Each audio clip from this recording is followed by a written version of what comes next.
Good morning students, आप सभी का स्वागत है।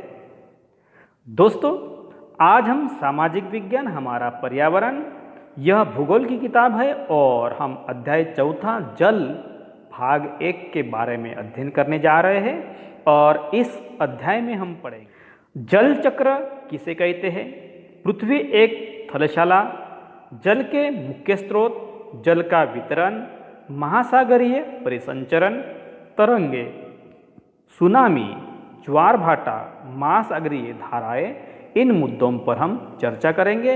इनको समझने की कोशिश करते हैं। दोस्तों, जल चक्र हम किसे कहेंगे?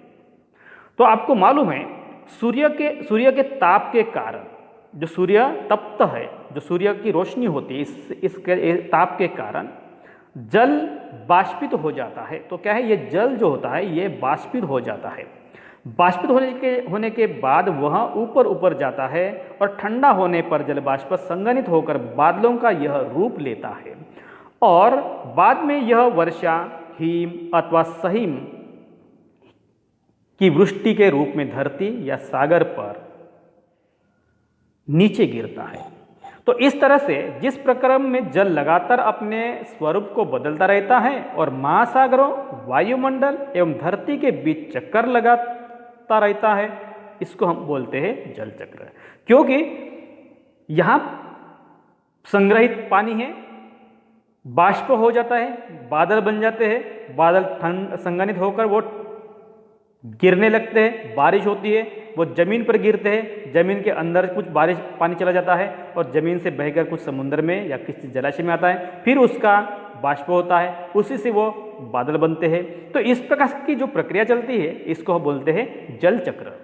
हम समझ सकते हैं, देखिए यहाँ ये जलाशय है और इस जलाशय का बाष्पीकरण होता है। तो ये बाष्पीकरण के माध्यम से यहाँ संघनित होते हैं। तो मतलब क्या है, जो बाष्प होता है वो एक साथ आ जाते हैं, जिसके बादल बन जाते हैं। बाद में यही कुछ आगे दूर जाने पर ये ठंडे होने के बाद, तो जब ये संघनित होते हैं तो कंडेंसेशन शुरू हो जाता है, तो ये वर्षण शुरू हो जाता है यार। तो ये पानी गिरता है और इसी बहाव के साथ फिर से इस जलाशय में आता है और फिर इसका और बाष्पीकरण हो जाता है। तो इस प्रकार की जो चक्र चलता है इसको हम बोलेंगे जल चक्र।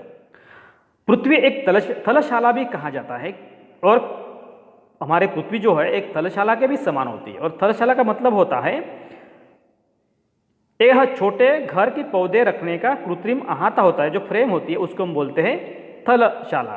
तो जल शताब्दियों पूर्व उपस्थित था। तो क्या है, दुनिया भर में मतलब पृथ्वी पर शताब्दियों पूर्व भी उपस्थित था, वही आज भी मौजूद है।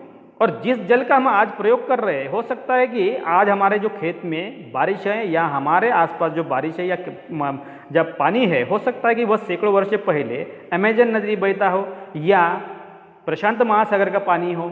इस प्रकार भी हो सकता है, क्योंकि यह पानी एक जगह से दूसरी जगह बादल के माध्यम से वो घूमता रहता है। और इसीलिए कहा जाता है कि जो जल शताब्दी पूर्व उपस्थित था वही आज भी मौजूद है। लेकिन क्या है, उसकी जगह बदल सकती है, उसका स्वरूप भी बदल सकता है। कभी कभी लिक्विड फॉर्म में होता है तो वो सॉलिड फॉर्म में भी हो सकता है, मतलब क्या हिम के भी रूप में भी हो सकता है। तो इसीलिए हम कह सकते हैं कि जो जल शताब्दी पूर्व उपस्थित था वो आज भी मौजूद है।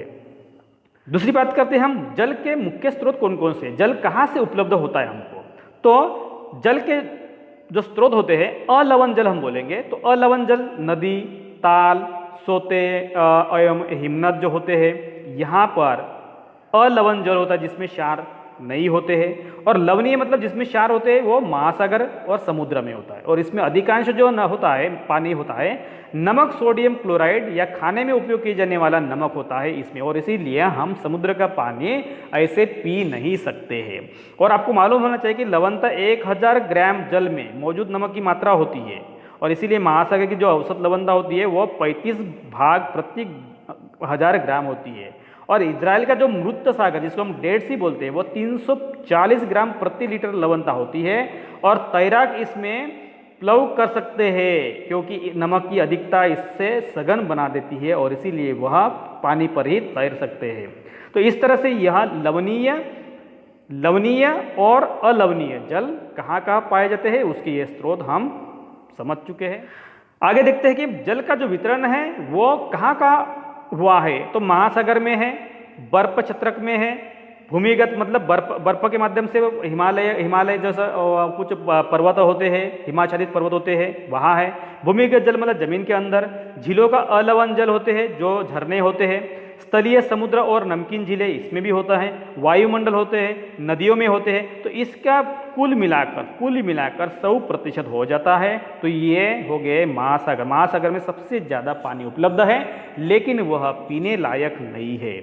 और जो पीने लायक है वो बर्फ के छत्रक है, बर्फ के माध्यम में है, भूमिगत जल में है, झीलों का अलवण जल है, स्थलीय मतलब वायुमंडल में, नदियों में है। तो ये 3 प्रकार के जो स्थान होते हैं, स्रोत होते हैं, वहाँ से हम पानी डायरेक्टली पीने के लिए इस्तेमाल हम कर सकते हैं।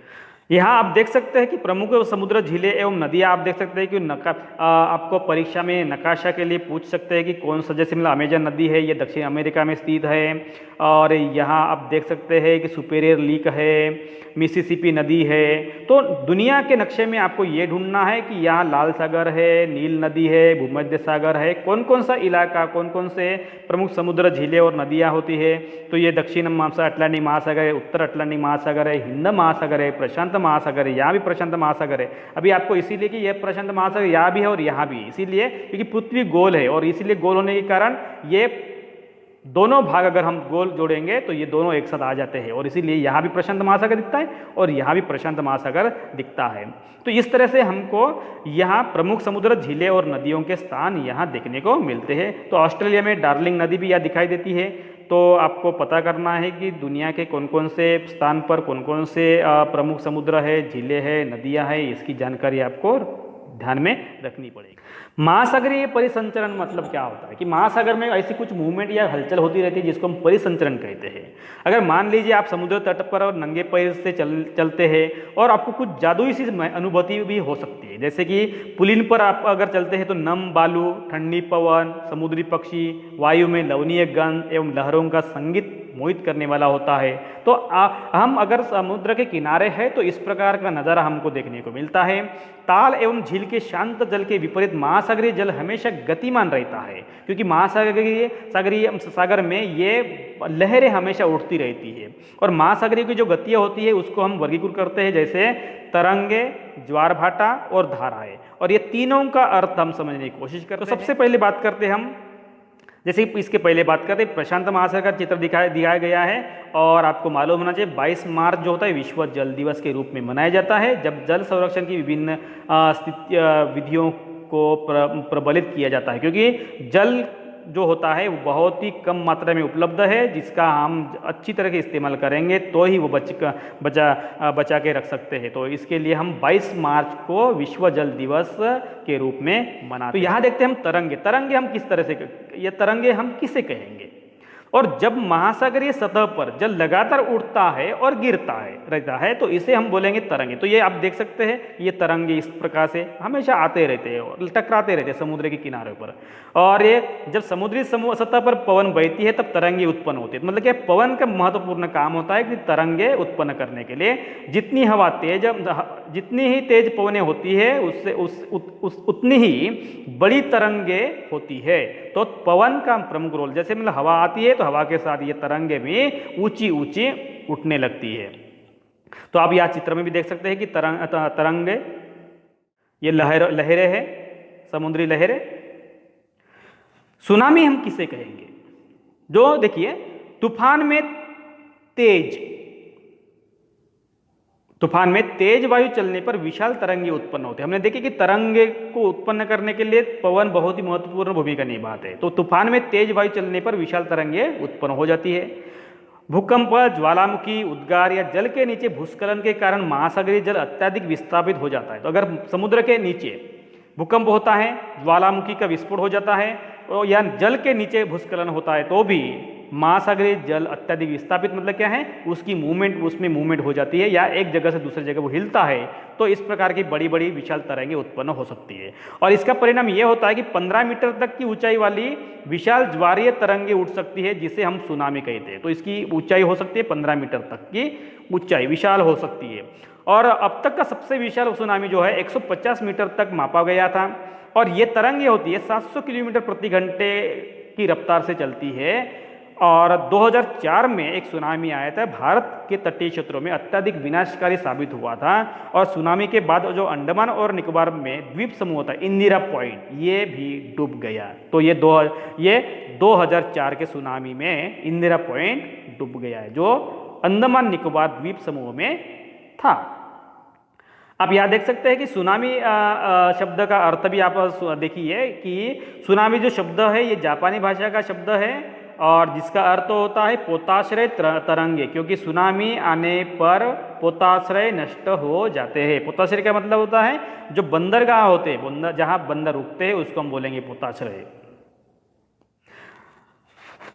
अगली मूवमेंट है महासागरीय परिसंचरण जिसको बोलते हैं ज्वार भाटा। तो ज्वार भाटा दिन में 2 बार आता है नियम से, महासागरीय जल का उठना एवं गिरना उसको बोलते हैं हम ज्वार भाटा। तो ये लहरें जब उठती है या कम उठती है उस पर भी निर्भर होता है। तो ज्वार का मतलब होता है जब सर्वाधिक ऊंचाई तक उठकर जल तट के बड़े हिस्से को डुबा देता है। मतलब क्या है कि जो तट का जो हिस्सा होता है वह मान लीजिए कि यह समुद्र है, समुद्र की पानी की लेवल यहाँ तक है, लेकिन बाद में ये लेवल यहाँ तक बढ़ जाती है, तो ये हो गया ज्वार और ये ईद लाकर डूब गई जाता है, तो इसे बोलते हैं हम ज्वार।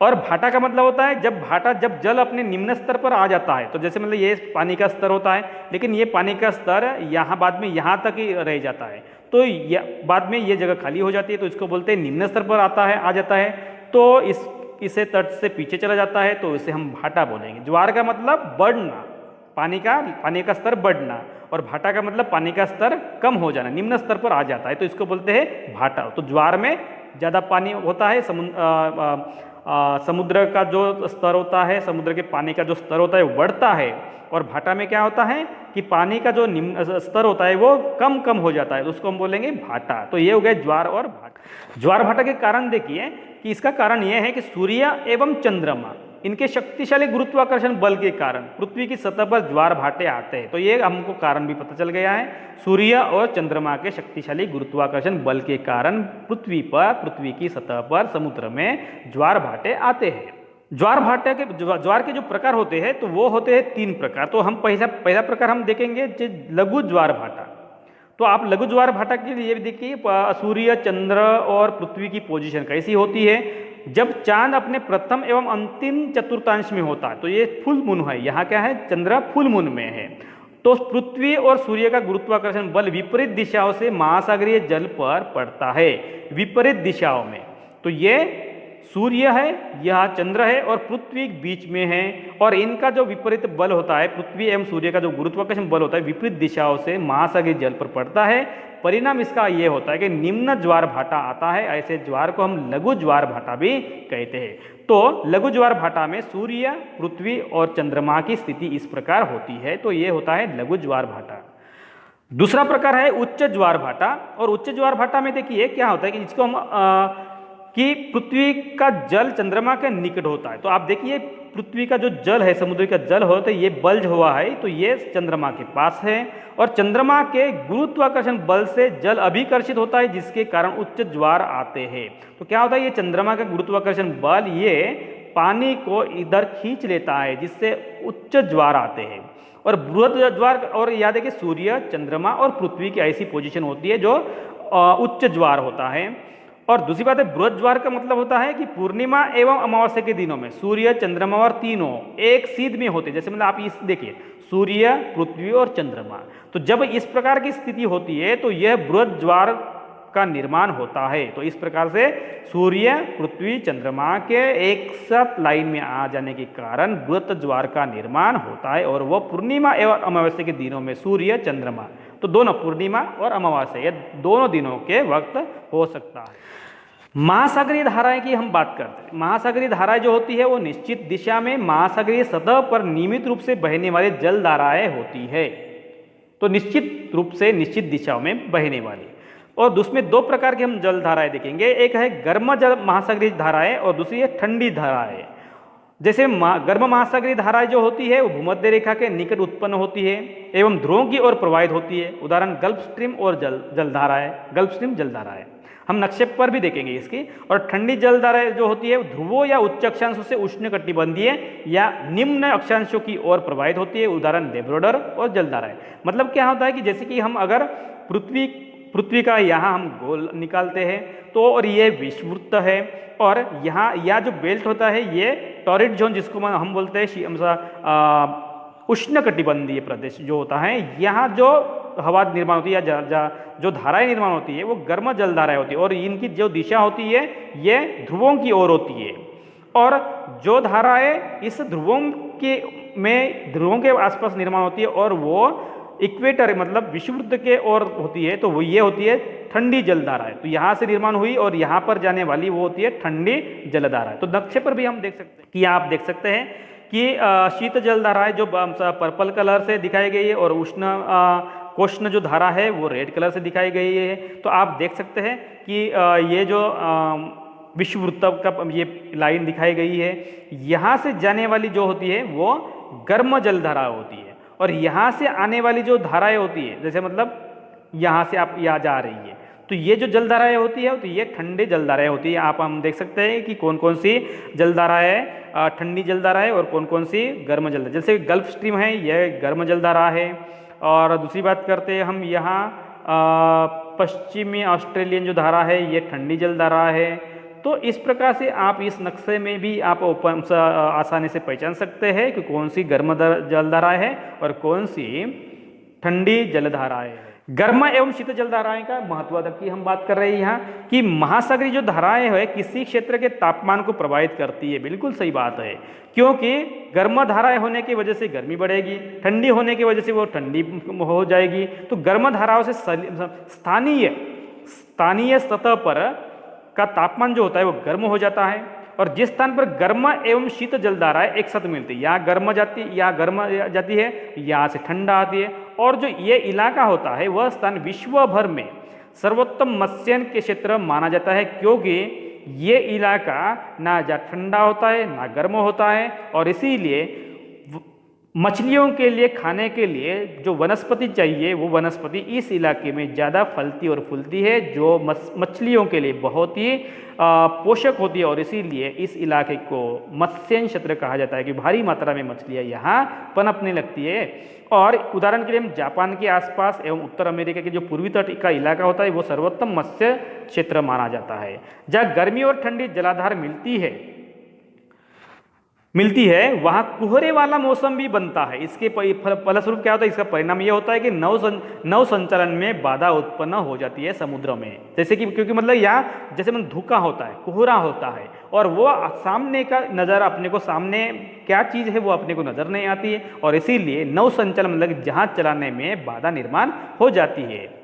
ज्वार भाटा के महत्व की हम बात कर रहे हैं यहाँ। तो ज्वार भाटा के जो कुछ महत्व होते हैं, जैसे मतलब उच्च ज्वार जो होते हैं नौ संचालन में भी बहुत सहायक होता है, और उच्च ज्वार जब आते हैं तो मछली पकड़ने के लिए भी मदद करते हैं, कि मतलब उच्च ज्वार आता है तो पानी बढ़ जाता है, पानी बढ़ने के साथ क्या है वो मछलियाँ भी आ जाती है वो पानी में, तो इसलिए मछली पकड़ना भी आसान हो जाता है। और ज्वार भाटे का उपयोग विद्युत निर्माण के लिए भी हम कर सकते हैं, क्योंकि जहाँ से जो पानी की जो लेवल होती है, अगर यहाँ से उच्च ज्वार हो गया और बाद में यहाँ से निम्न ज्वार हो गया, तो बीच में हम हाइड्रो इलेक्ट्रिसिटी मतलब क्या है, अब टाइडल एनर्जी निर्माण करने के लिए यहाँ संयंत्र बैठाएंगे, तो यहाँ से पानी जाएगा तो यहाँ का टरबाइन घूमेगा, यहाँ से पानी वापस समुद्र में जाएगा तो भी ये टरबाइन घूमेगा, और टरबाइन घूमने की वजह से यहाँ हम इलेक्ट्रिसिटी जनरेट कर सकते हैं और उसको स्टोर कर सकते हैं, जिसको हम टाइडल एनर्जी कहते हैं, या उसको हम ज्वार भाटा से निर्मित विद्युत भी कह सकते हैं। तो दोस्तों इस तरह से हम ज्वार भाटे का भी इस्तेमाल कर सकते हैं अपने विकास के लिए, अपने फायदे के लिए। दोस्तों यहाँ हम जल इस अध्याय को पूरे के पूरे समझने की कोशिश की है, और इसके साथ साथ हम यही रुकते हैं।